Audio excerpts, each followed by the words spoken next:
Empires do not begin or end on a certain date, but they do end, and the West has not yet come to terms with its fading supremacy. At the end of every empire, under the guise of renewal, tribes, armies, and organizations appear and devour the heritage of the former superpower, often from within. In his essay, The Fate of Empires, the soldier, diplomat, and traveller Lieutenant General Sir John Glubb analysed the life cycle of empires. He found remarkable similarities between them all. An empire lasts about 250 years, or 10 generations, from the early pioneers to the final conspicuous consumers who become a burden on the state. Daniel 2:21. He controls the course of the world events. He removes kings and sets up other kings. He gives wisdom to the wise and knowledge to the scholars. Kol Halo Yahweh, Bahashim Yahushai, Bahashim Rachachodash. Double honors and salutations to the elders and apostles of Great Millstone who taught us the truth. Shalom unto you. And shalom to the governing body of the kingdom to come. The elect 144,000 men, 12,000 out of each tribe of the 12 tribes of Israel that are scattered throughout the four corners of the globe, studying profusely at this very hour, that your house may be blessed to election. Shalom unto you. And shalom to the innumerable one-third that consists of men, women, and children that have been ordained to believe on the names of Yahweh, Yahweh Shai, as that is the true names of the Heavenly Father and His Son in the ancient Paleo-Hebrew. You must know those names. All right, now, I'm the brother Yazariah of the GMS Dallas camp. I'm coming back at you with another lesson, Abaratazah, in ancient Paleo-Hebrew, meaning Lord willing, that this be edifying unto those who are meant to receive it. Now, as we always like to say, starting with our head apostles, that biblical and secular history pretty much parallel themselves, all right? Meaning that there are events that either have taken place or going to take place that have been pre-written over 2,000 years ago, all right? Even kings, right? When you look at, King Nebuchadnezzar of the Babylonian Empire, right? Darius, the king of the Medo and Persian Empire. Alexander the Great, all right? Then later Antiochus Epiphanes of the Greek Empire. The Ptolemaic Empire of Egypt goes on, Julius Caesar, Augustus, Tiberius of the Roman Empire. All these you can read about in secular history, right? Everything from the construction of their empire to the destruction, all throughout history, right? Their time periods and when they reigned, right? Which is pretty much accurate with what we saw here in the video, okay? They all went through the same 6 or 7 stages of decline, all right? Because each empire does have a lifespan, all right? And we're living in that last few moments of this last empire, okay? And like I said, that's very accurate. What we're living right now is very accurate to the video that we just saw. We're well into that last stage, all right? Where you're starting to see things decline and things be broken down and collapse, all right? Now, when you go into Daniel, the 7th chapter, it speaks about 4 of those kingdoms, all right, that I just mentioned, all right, especially when you include the Apocrypha, which the Greek captivity is actually expounded upon. You won't get that in the actual or your regular King James Bible. They removed it for a reason, all right? So having those books, the Bible and the Apocrypha, or unless you have a 1611, if you have a 1611 Holy Bible, the Apocrypha is already in there, all right? So in the volume of the book, all right, is written these kingdoms, all right, their rulership, what took place, how they rose, how they fell, right? And Daniel 7 and 8, when you go into there, as I said, speaks about those 4 major kingdoms, right? And the last one being that little horn, okay? And horns in the scriptures represent power, okay? And this is the last power to come up out of those 4 kingdoms, all right? And that last power or horn is America today, all right? Now, many of the apostles saw the same vision, but they saw them in different forms, right? Daniel saw different kingdoms, all right, of Esau, Edom, all right, that were, Salakia, not Esau, Edom, but just different kingdoms of the nations in general, right? And they were likened to what? Lions and with eagles' wings, bears who stood up on one side, right? Leopards with wings, right? And John, who's the writer of the book of Revelations, saw Esau's power structure as a 7-headed beast, right? With 10 horns, which was likened to a dragon, right? And all of them, as I said, representing different kingdoms that Esau, Edom would rule in the earth, all right? And it started with the Greek, all right? From the Greek to what? The Rome, Germania Major, Germania Minor, right? The French Empire, the Spanish, and the Britain. And Rome being wounded or falling, right, in 476 AD, had actually, what, healed itself or came back as America, right? So when you have the understanding of the parabolic and the similitude of the scriptures, it will help you better understand what's being talking about. And Daniel, he saw America as that little horn that came up, speaking great things and blaspheming the Lord when you read the Daniel, the 7th chapter. All right. Again, that was the last horn or power that rose up, that little horn. All right. And that's where we are right now. So when we read John the Revelator's writings, right, Revelations 13, he's speaking about the dragon with 7 heads and 10 horns. Right. And it says, and I saw one of the heads as it were wounded to death. And this deadly wound was healed, and all the world wondered after the beast. Right. So now, again, this beast is the ancient Roman Empire that fell, as I said, roughly around, I want to say around maybe 476 AD. Right. But it came back into power during what? The Renaissance era. Renaissance meaning what? The new birth. Okay. Re meaning back, and nuisance meaning birth. Okay. The men of the Lord are very much into etymology of words. If you're not, then you're going to be in the dark pertaining to the understanding of the scriptures. All right, so this is when Esau, Edom, aka America, began to rule again. All right, for the last time. When you read Revelations 20 and around the 3rd verse, it talks about that little season, right? And that's the little season that we're living in right now. Okay, so the 7 heads and the 10 horns on this beast that John saw, because the beast is also ancient Roman Empire, as I mentioned. All right. That was the political and power structure of Esau, Edom. Okay, the EU, which was originally known as the EEC, which is what? The European Economic Community. That was created back in, I want to say, 1957, not other than by the Treaty of Rome, right? Now, NATO itself is nothing more than the revived vassal states of the ancient Roman Empire back in power today, right, underneath America, because America rides NATO. NATO is a conglomerate of different nations that is Esau uses as his sword or power, where he goes throughout the earth.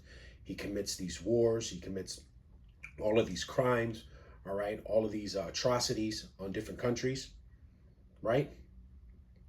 So now, when you do some research, there was an article that pretty much talks about how America is 2.0, Rome 2.0, as I like to say, or some of us brothers like to say.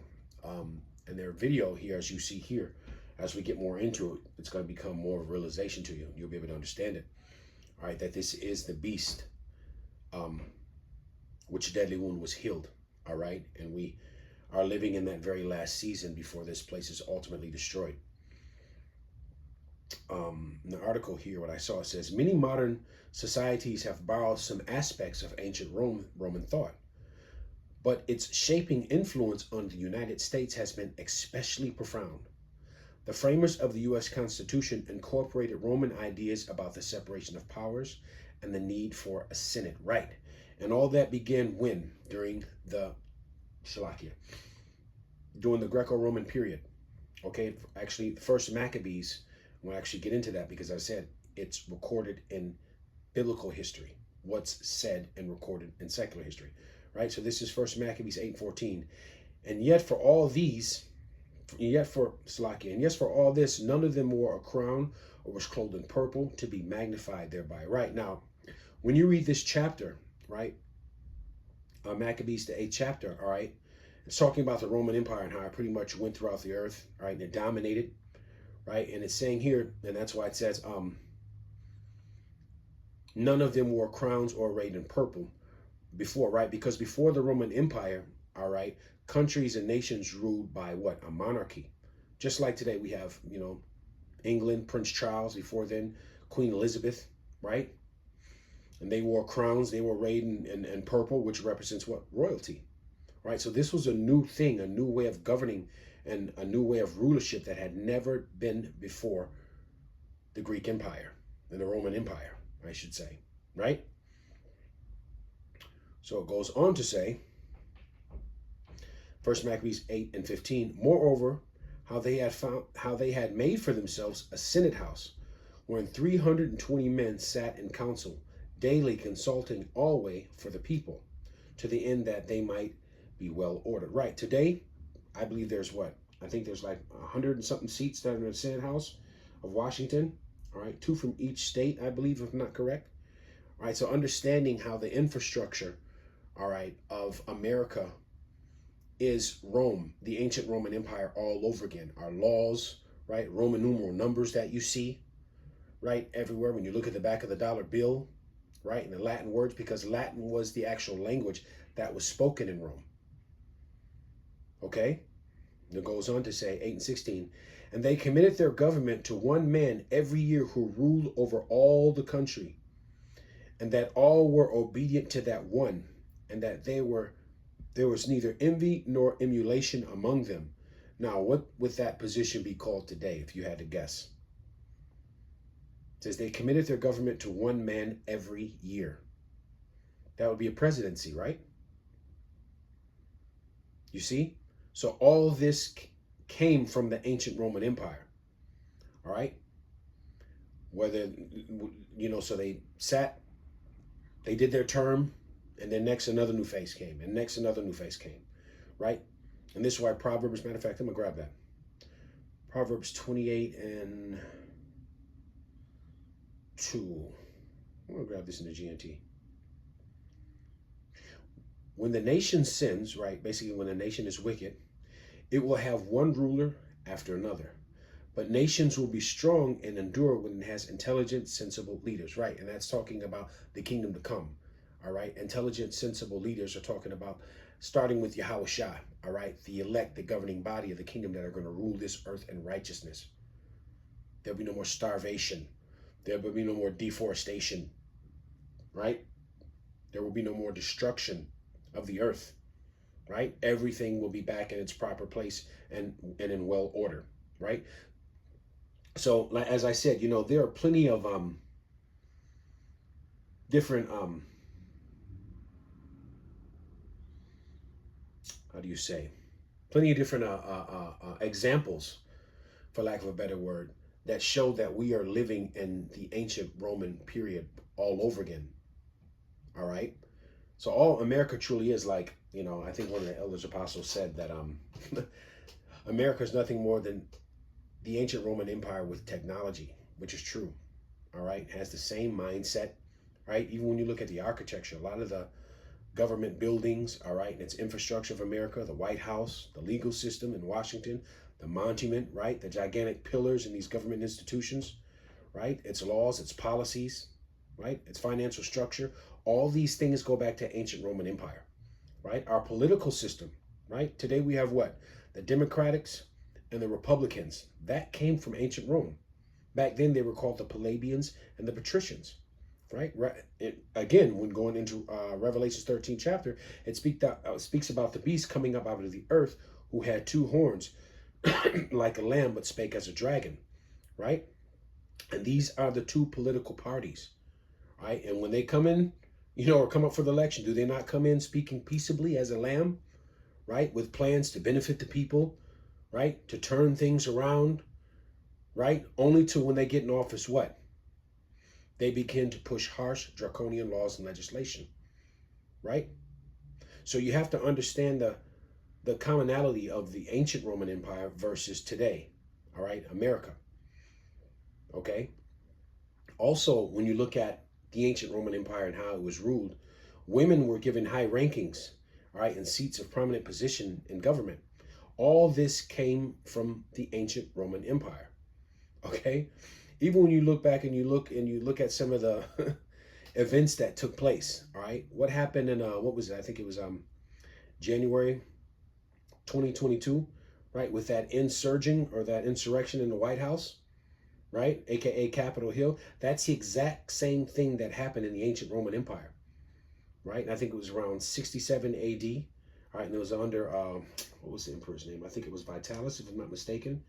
All right, so pretty much Capitol Hill goes back to Capitoline Hill in Rome. You can Google that, okay? And the same thing that happened in Capitoline Hill, all right, the same thing that happened at Capitol Hill, all right, in January 2022, all right, there was an insurgent, all right, where people basically stormed Capitoline Hill, all right? They scaled the walls, they broke into the buildings, they gained access, they looted and vandalized the place, right? Creating barricades to the point where there was a fire that broke out, right? When you go into the actual history, all right?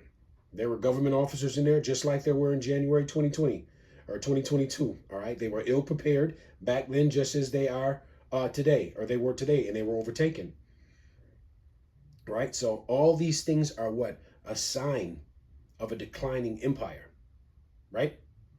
So let's get into this video a little bit more. 6 ages defined the lifespan of an empire. The age of pioneers, the age of conquests, the age of commerce, the age of affluence, the age of intellect, ending with bread and circuses in the age of decadence. There are common features to every age of decadence. An undisciplined, overextended military, the conspicuous display of wealth, a massive disparity between rich and poor, a desire to live off a bloated state, and an obsession with sex.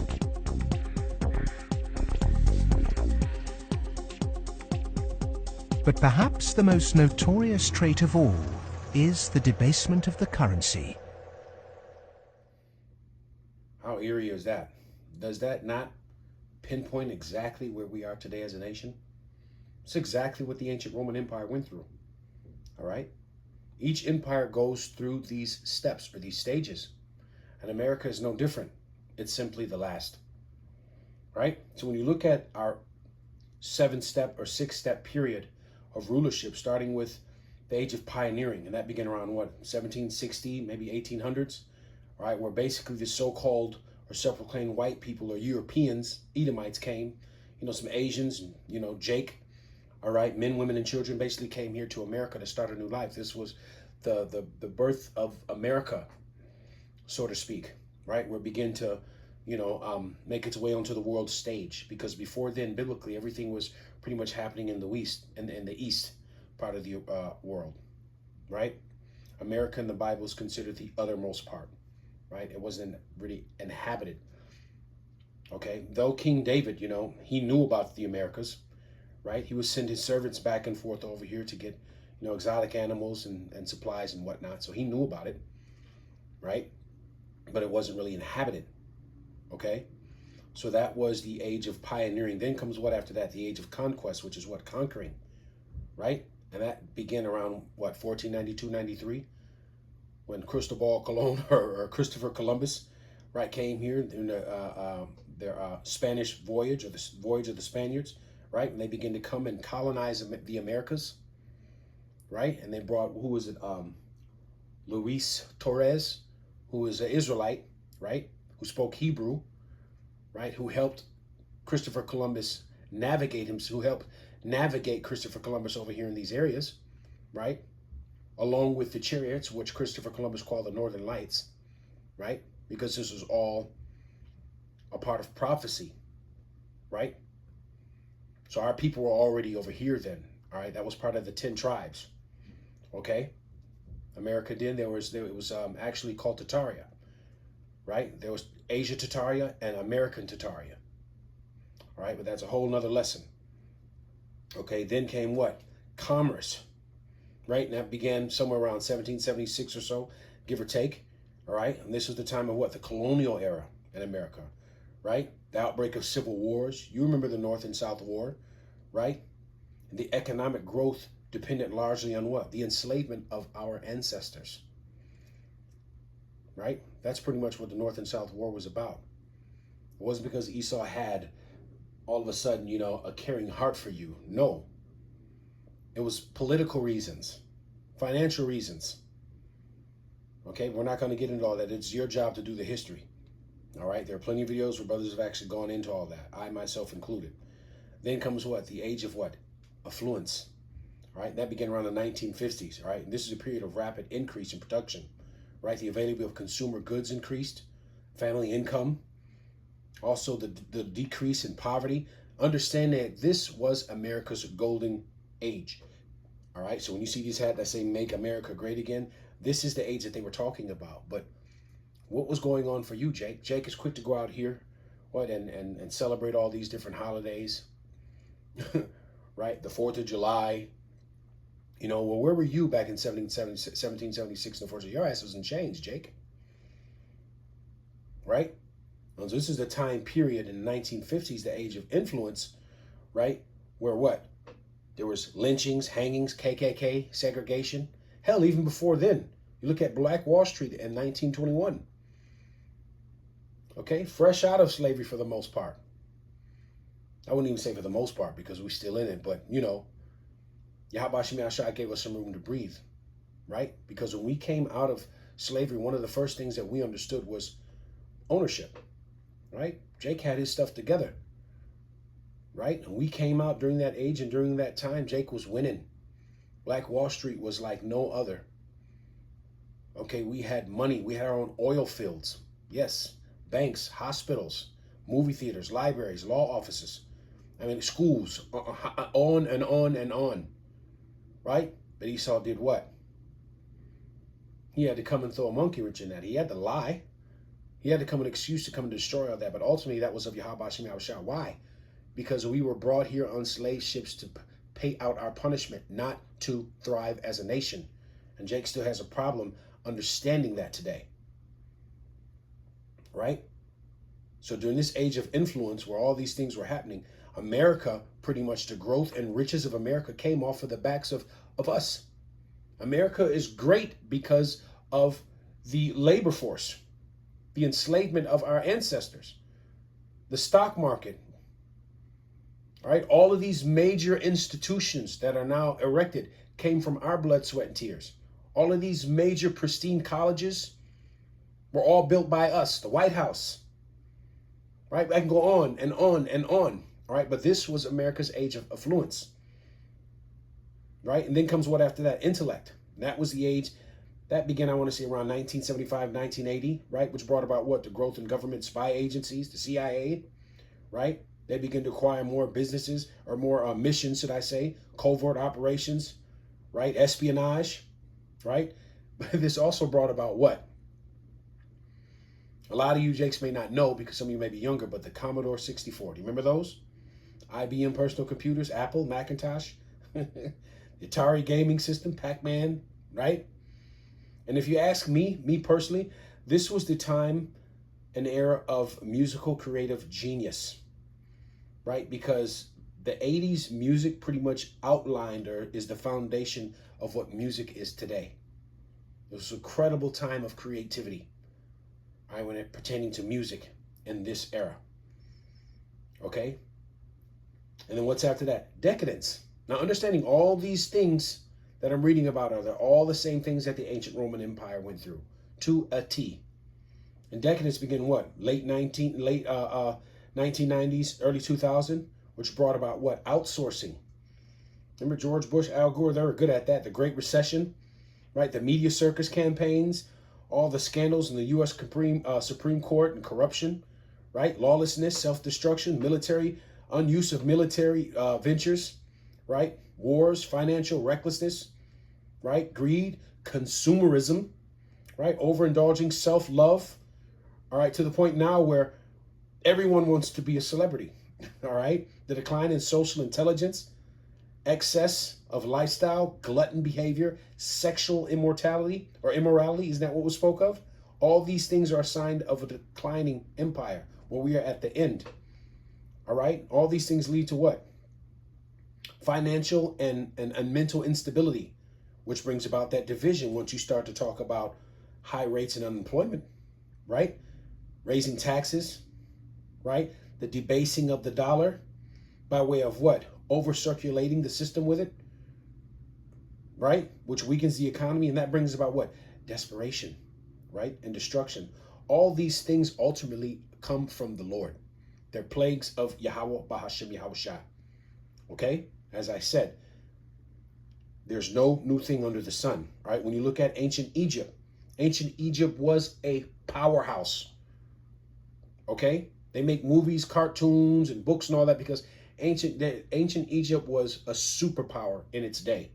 But the Lord took that down just the same, right? Because when you look at ancient Egypt, all right, you look at America, that's why the scripture calls America spiritually Sodom and Egypt.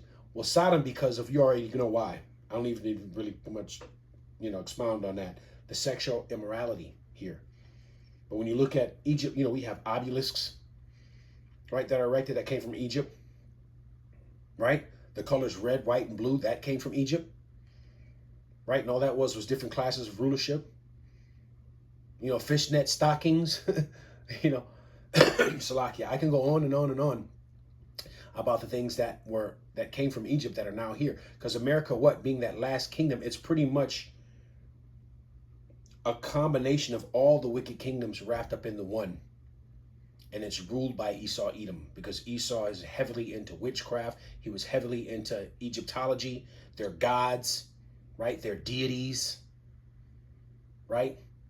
Rome, Greek, and all that. A lot of them learned all that stuff from ancient Egypt, and they just carried it from one empire to another. Right? But when you look at the political infrastructure and the laws and the architecture and all that comes from the ancient Roman Empire. Our legislation, right? Our philosophies, all these things come from the ancient Roman Empire. Okay, so as I said, when you look at ancient Egypt, though, the Lord basically did the same thing. It was a collapse of their economy, right? Their livestock was destroyed, their agriculture, locusts and whatnot, right? Their way of life, their labor force, their financial sector, which was their traffic and trade. As I said, Egypt was a huge power, a superpower. And where it sat, it was a main trading point in the world, right? Much like America. You see? So, but the Heavenly Father, He brought it into all that. The financial sector through traffic and trade brought about mass sickness, disease, and death. And that's what's happening here right now. Matter of fact, I'm going to grab a precept. This is 2nd Esdras 18 and 19. Behold, famine and plagues and tribulation and anguish are sent as scourges for amendment. Right. All these things that are happening right now here in the earth, chiefly here in Babylon, are plagues. Everything that we just read are plagues. Essentially, all these different steps that an empire goes into all result in what? Plagues of the Lord. Because they go down, and they go down bad. Right? So all these things that are happening in America, not even America, not even so much, America as well, but when you look at around the world, and what's Jake doing right now still? He's eating sandwiches. Some of you niggas that eating sandwiches, are you watching this video right now? You're not writing down these precepts, right? You don't have your Bible in front of you, your sword. You're not trying to get in this thing. This is entertainment for you. And just like the Lord says in Proverbs, the 1st chapter, I will laugh at your calamity when it comes. So the men of the Lord are going to be laughing at your ass and be entertained. All right, when that time comes, because you're not heeding to what's being said here. Right? Why? Because at the end of the day, folly is set in great dignity here in Babylon. Okay? To be ignorant is the new wave now. That's why I said we're in that point of desperation. People are desperate to be something. They're looking for anything. Social media has destroyed the foundation of society here. Right? There isn't a day that gone by where Jake isn't doing some damn TikTok dance on new TikTok dance on social media. Right? People are set in their folly in such a way that they're doing the most stupidest, most insane, senseless things just to get on social media, because it's not about intelligence anymore. Right? It's not about wisdom anymore. You know what it's about? Popularity. That's what's fueling this place. That's what's fueling the demise. Popularity and excess, right? And lack of morale. These are the things that is the engine that's bringing this place to destruction here, right? It goes on to in 16:21, behold, Victuals shall be so good cheap upon the earth that they shall think themselves to be in a good case. And even then shall evils grow upon the earth, sword, famine, and great confusion. Right. So we look at a few years ago, right? Gas prices were sky high, right? Uber was booming. Well, not even Uber. You know, local transportation and whatnot. People had their bikes out, right? People were carpooling, right? But now gas prices, what, they went down, right? You can still get your 2 for 2s. Fast food restaurants have more damn deals out than I've ever seen in my life here in America. You can get 50 chicken McNuggets for $15, man. 50 for 15 bucks. You better be asking yourself what kind of meat that is, right? They also have that, what, 5 for $4. You can pick 5 items for $4. There's a $3 menu, right? Burger King has that $5 meal deal. Wendy's has a $3 breakfast. So this goes back to what all the people thinking that they're in a good case still. Like America, Babylon is just going to continue. Like we're not in that last stage, right?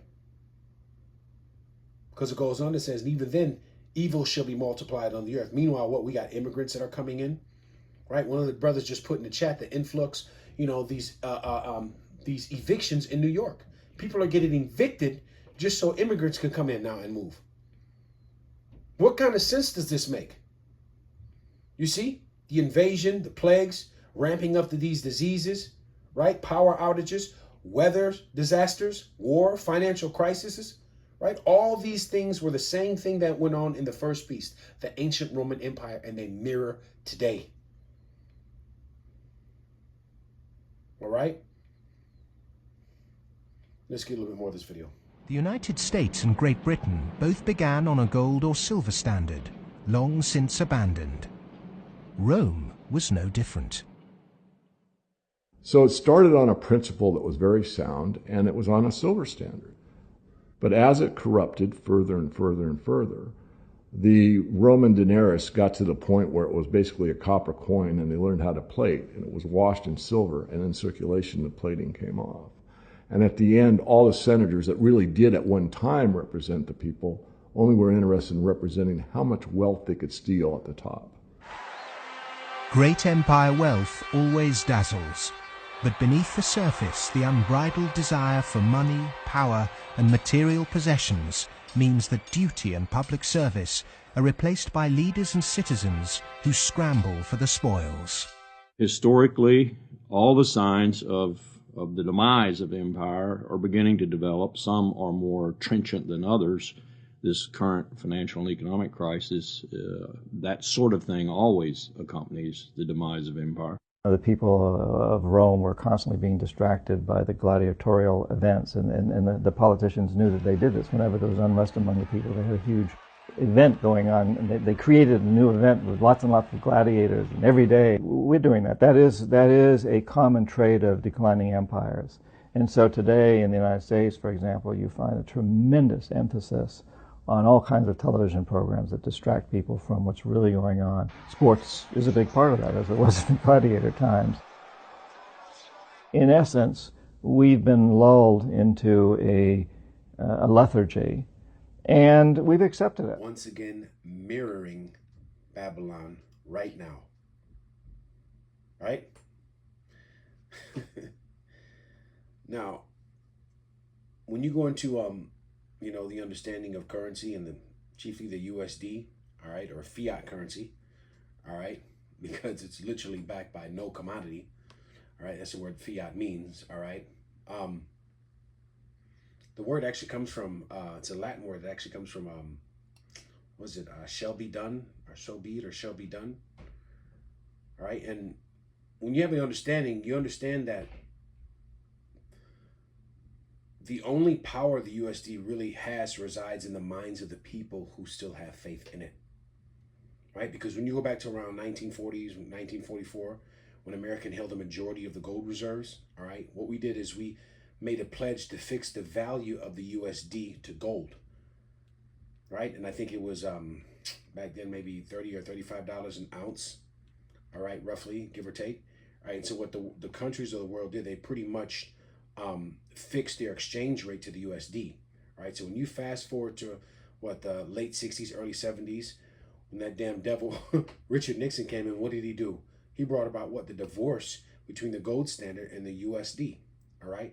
And the problem is, when you read your Constitution, right, Section 10, Article 1, right, it says no state shall coin money or admit credit or make anything but gold and silver as a tender in payment for debt. But yet here you are with paper. All right. So this means ultimately that constitutionally, the US dollar is not a valid form of money.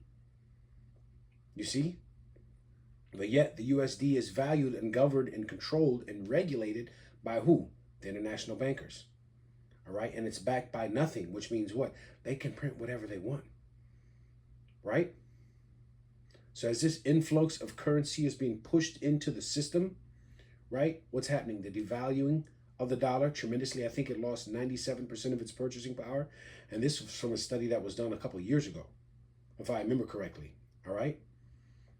So we're in that, ultimately, we're in that last stage or last step of financial collapse. Right? This infrastructure has gotten out of hand by the rulers who rule it. Right? And it's become what? A free-for-all. Right? You got all of these, when you look at our government, we have trillions and trillions of dollars that are just coming up missing. They're just vanishing. They have no traces, no paper trail. We don't know what happened. Somebody's got a problem with their arithmetic. Isn't that what was just spoken of in the ancient Roman Empire? Right? With the government officials back then and their politicians. They didn't have any answers then of where these monies are going, or where they're being allocated to, or why they're just disappearing. The same as today. Right? But yet all of these same people live these lavish, luxurious lifestyles, just like they did back in the ancient Roman Empire. Matter of fact, let me get this Sirach. This is Sirach 10, and we'll start at 2. As the judge of the people is himself, saw his officers, and what manner, right? Manner goes into what? Integrity, moral compass of man. The ruler of the city is, such as all they that dwell therein. Right? You see? So it goes back to what? That precept we read earlier, Proverbs 28, that says a wicked nation will have one ruler after another after another. Ancient Rome had 12. When you go into, what is it, Second Ezra, I believe the 11th chapter, or 12, I'm not mistaken, Baba Kushai, I think it's 11. It talks about those 12 feathers. Those were the 12 Caesars of Rome. Now, there were more than that as it began to decline more and more and more. But these were just the Edomites, chiefly. Right? Because Jake also ruled in the Holy Roman Empire, the Byzantine Empire. But yet it was still at a steady decline. Right? So one ruler after another after another. Why? Because they're going to get in there and they're all going to do the same shit. Because it's not the ruler that makes the decisions. It's the policies that each ruler has to go by. Right? And today's policies are set up by who? These international bankers. They're not retiring. They got a monarchy. They'll just, pass that rulership and these policies to their son, and their son will come step in and do the same shit they were doing. You see? They all essentially will do the same thing, all right? So this financial and unemployment crisis, all right, is going to get worse, all right, as things start to progress, right? People are going to be immersed in folly and wickedness, all right? The distractions of nonsense, the music, entertainment, right? Shit's going on with Pete Diddy right now. What do you think all these, why do you think all these new, this insurgent of all these new YouTube platforms were created, right? They're designed to keep you from thinking, all right? To not even to consider what's happening all around you and in the world, all right? Until it's too late, until the day you start going to the bank and taking out money and ain't no money there. You start putting in credit cards and debit cards and ATM machines and they're not working, right? Your SNAP government assistance is no more, right? This is that strong delusion, part of that strong delusion the Lord has sent upon this place, man. People still think themselves to be in a good case. And you're not.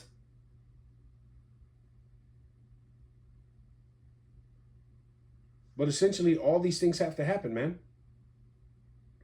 Right? The keepers of the house have, matter of fact, ooh, let me go ahead and I'm going to grab that. There's Ecclesiastes 12.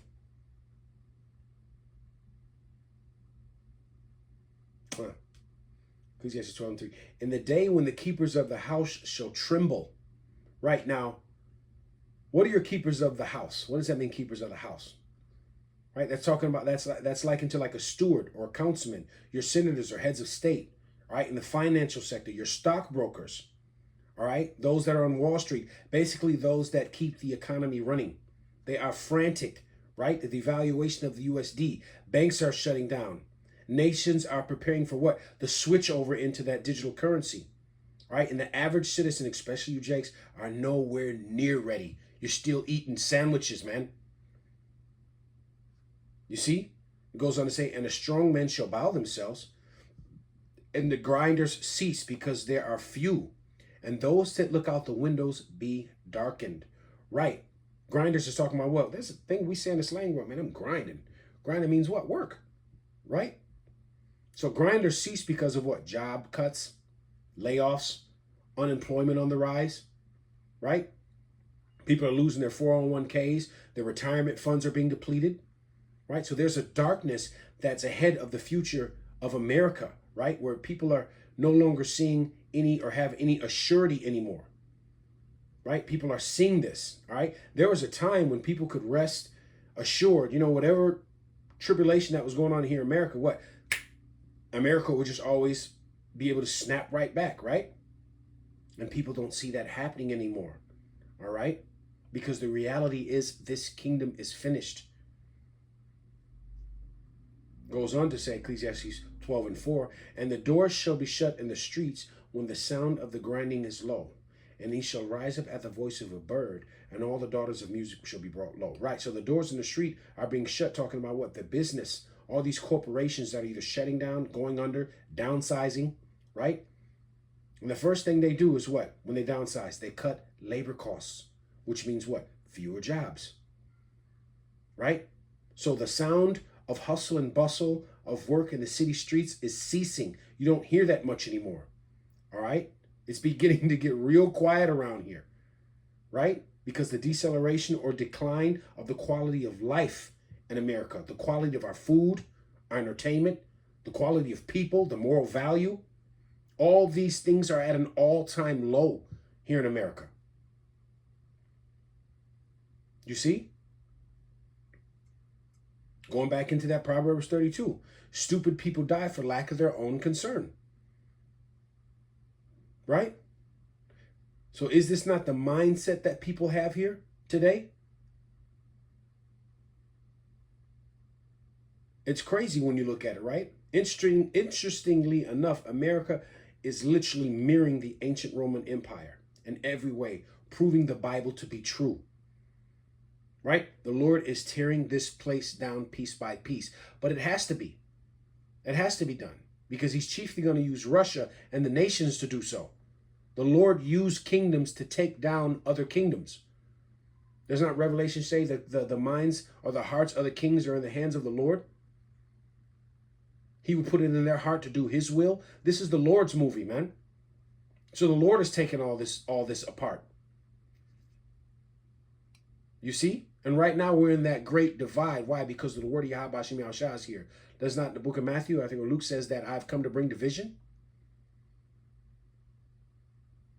Right? Division amongst who? Households, social groups, government, state, countries, nations, kingdoms. That's what's happening right now. Everybody is divided in the United States. Right? So when you look at all of the folly, like I said, because we're in that last leg of just, of utter man, just mindlessness. And it's crazy. In the beginning of that video here, you saw what? It talked about, matter of fact, you know what? No. Check out this last video. All right. This is really, really interesting. All right. I think you're going to find this very interesting, how it mirrors Roma. This should be the solidifying uh, um, thing you need to see. All right, let's just check it out. I'm not gonna say anymore. Strangely, perhaps, there's another profession that is disproportionately hallowed as an empire declines. The Romans, the Ottomans, and the Spanish all made celebrities of their chefs.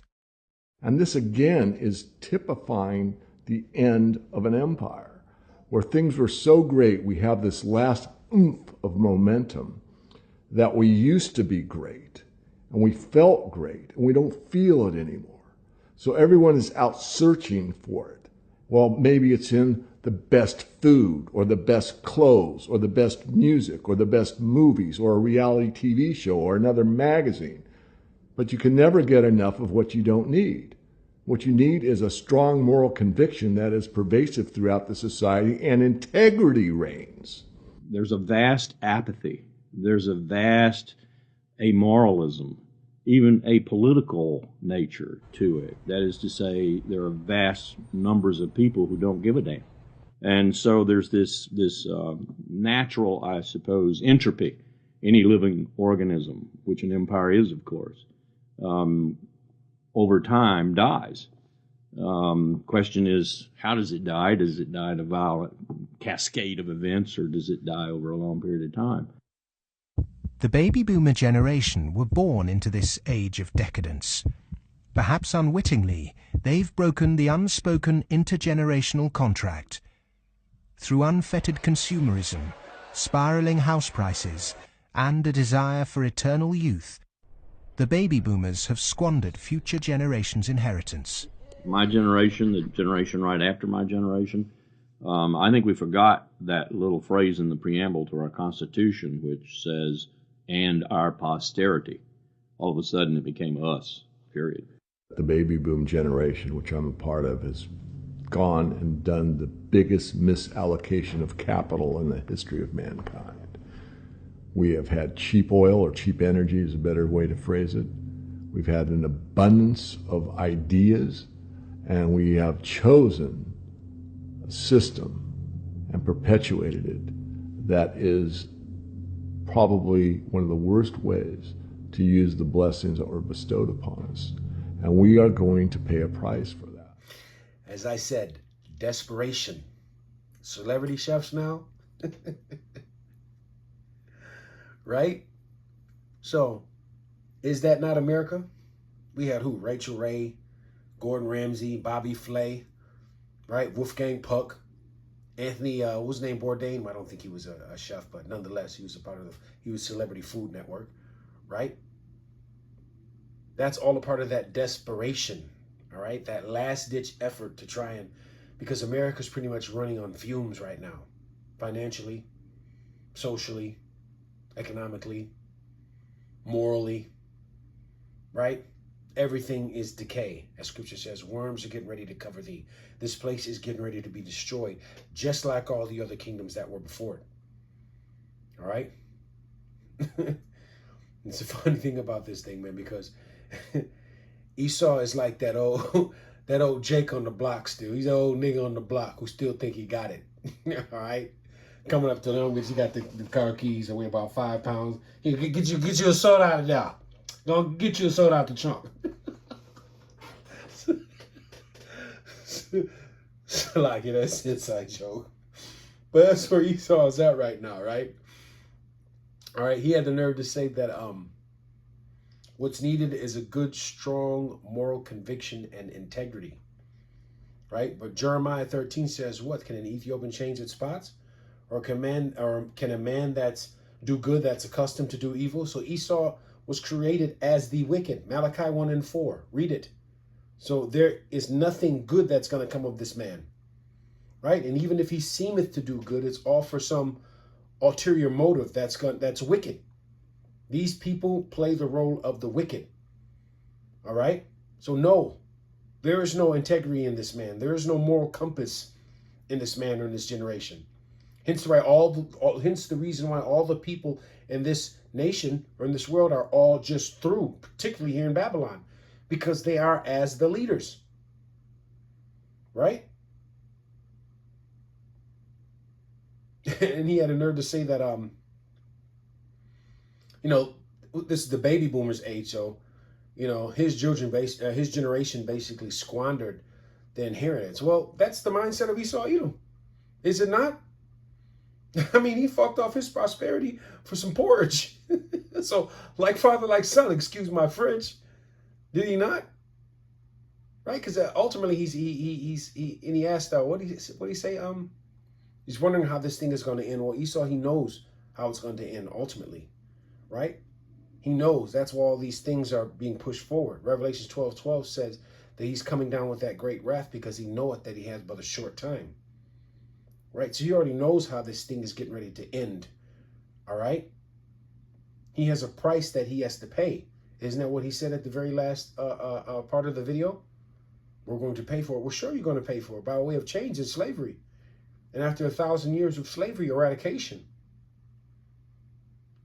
Right? It's only right. Because when you have an understanding, that's why when you read all the nations and kingdoms that were in the Bible, we were all subjected or under Esau Edom. All right? Every nation under the planet we were under subjection to. All right?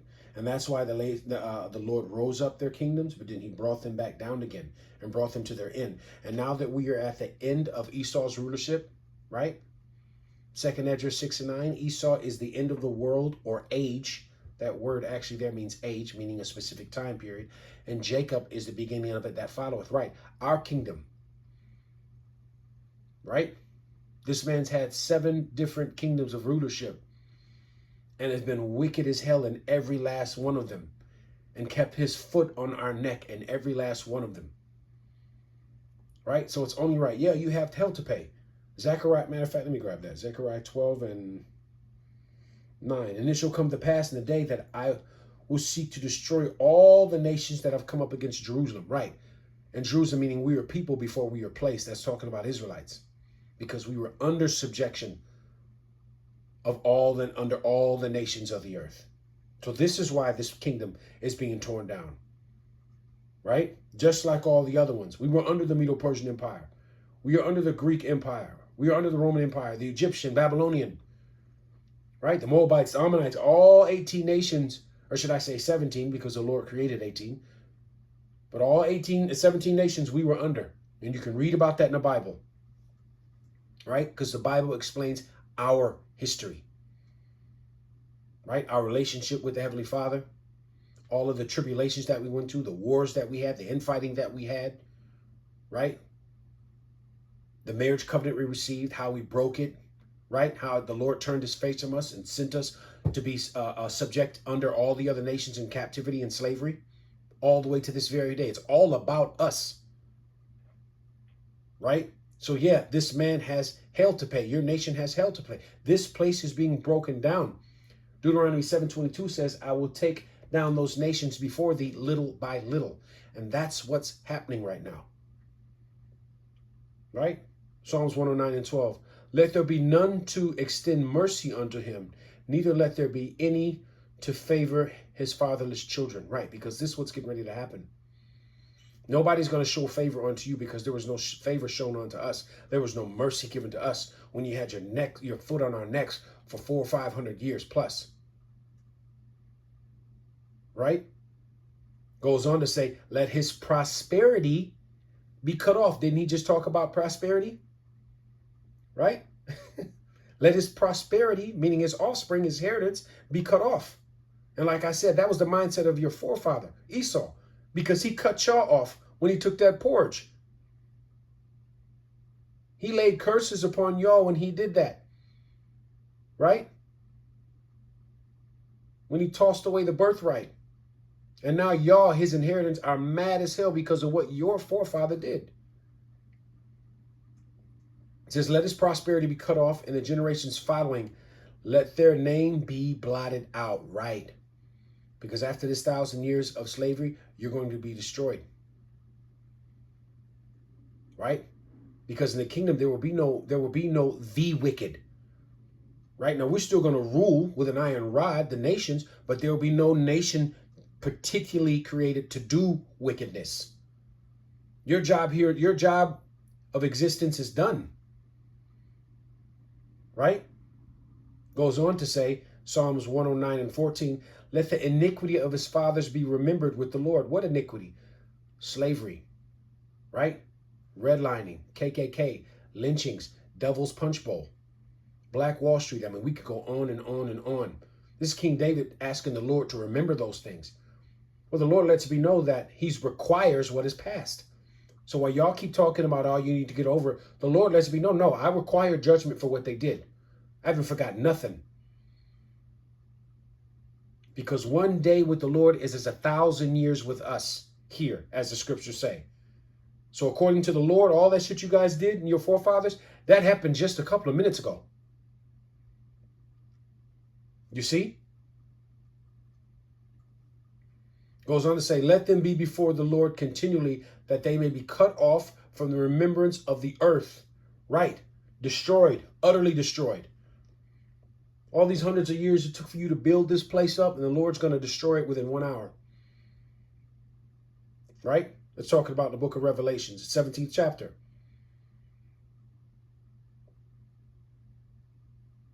It goes on to say, because he has remembered not to show mercy, but persecuted who?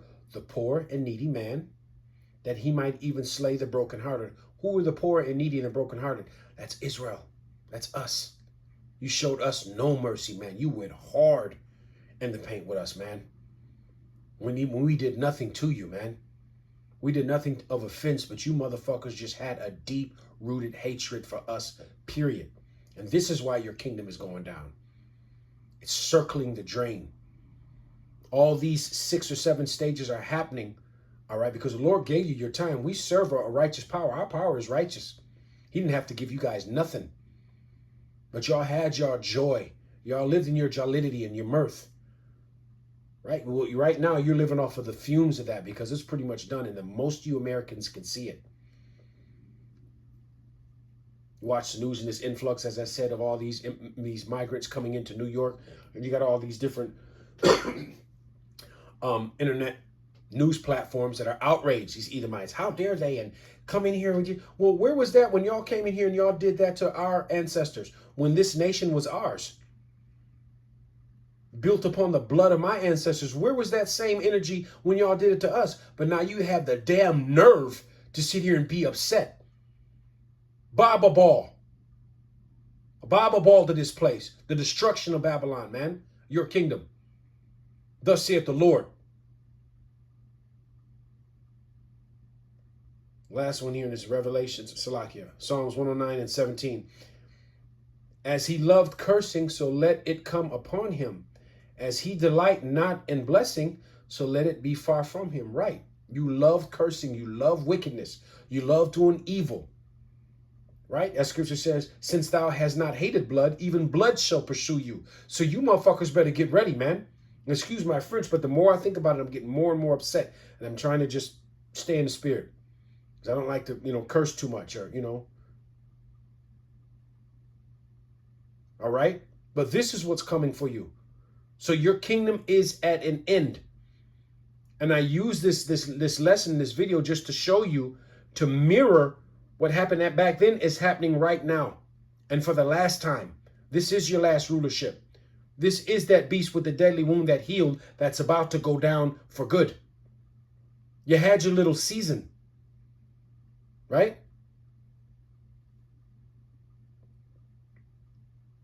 And this is the time that we're coming into. Sirach 10 and 14, the power of the earth is in the hand of the Lord, and in due time, he will set up over it one that is profitable. Who's that talking about? Starting with Yahweh Shah.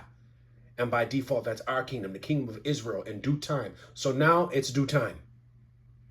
Call Holo Yahweh Bashem Yahweh Shah.